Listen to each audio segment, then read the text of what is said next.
इंग्राजी नववर्ष 2024 को स्वागत शुभ अभिनंदन। भाग्यशाली राशि होउचंदी मीन राशि।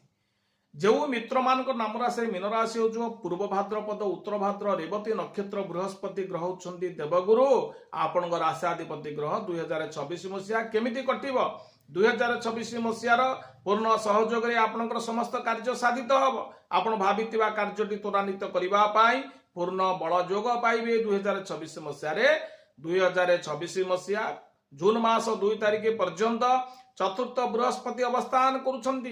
पंचम बृहस्पति आपणकर जून 2 2026 परठारु होउछंती, किंतु जन्मस्थ शनि 7.5 शनि मध्य आपणकर चिंता अधिक बढ़ाउछंती। फलतः बृहस्पति शुभ दृष्टि आसिले किंतु 2024 फेब्रुआरी पर्यंत जून पर्यंत आपणकर स्वास्थ्य मानसिक दुश्चिंता कर्म दुश्चिंता संतान पारिवारिक कर्मक्षेत्र और आर्थिक प्रत्येक क्षेत्र में आपणकर चिंता वृद्धि हम। प्रत्येक क्षेत्र में कार्य करने शेष मुहूर्त में समस्यार सम्मुखीन हेबे, व्यय अधिक हम, कार्यटी आप हासिल करें ना। किसी मित्र थे साहाय्य करें आपण किंतु जदि किसी आपणकर प्रदान क्या करुँच यथाशीघ्र आप चिंता करेंगे लोकटी साहाय्य पाऊ कि आपड़ साहाय्य पाइबा संपूर्ण समस्या सृष्टि हम। 2026 मसीहा जून मास 2 तारिख पर पंचम बृहस्पति हेबे जीवे द्वितीय धनधान्य पुण्य सुतार्थ लाभ नवपंचकेशु बृहस्पति होउचंदी देवगुरु राशियाधिपति ग्रह होउचंदी बृहस्पति शुभ दृष्टि देवे संतान मान को लेकिन शुभ फल पाइबे। संतान प्राप्ति सहित विद्यार्थी माने अध्ययन क्षेत्र उच्च प्रशंसित होगा सहित उत्साह बढ़िबो।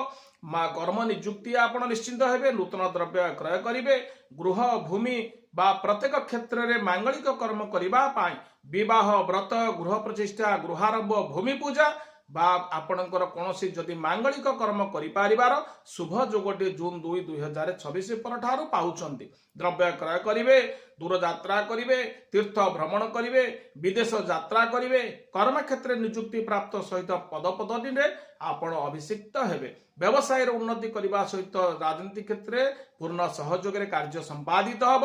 प्रेम संपर्क में भल बुझाणा जारी उभय भितर गोटे भल संपर्क वातावरण सृष्टि हम एवं आपणकर आर्थिक प्रगति आगे आगे निश्चिंत भाव में बढ़ संचय करेंगे, अधूरा कार्य को पूर्ण करें। तेणु जून 2 2026 पर आपणकर सबु चिंताधारा बदली जीव। आपण पूर्व समय अपेक्षा वर्षर शेष पर्यंत बहुत पूर्ण सहयोग कार्य करेंगे, कौन कार्य आपणकर बाकिया रहिबो नाही। दर्शक बंधु कौन व्यक्ति को जदि आपण किसी साहाय्य करुछंती बा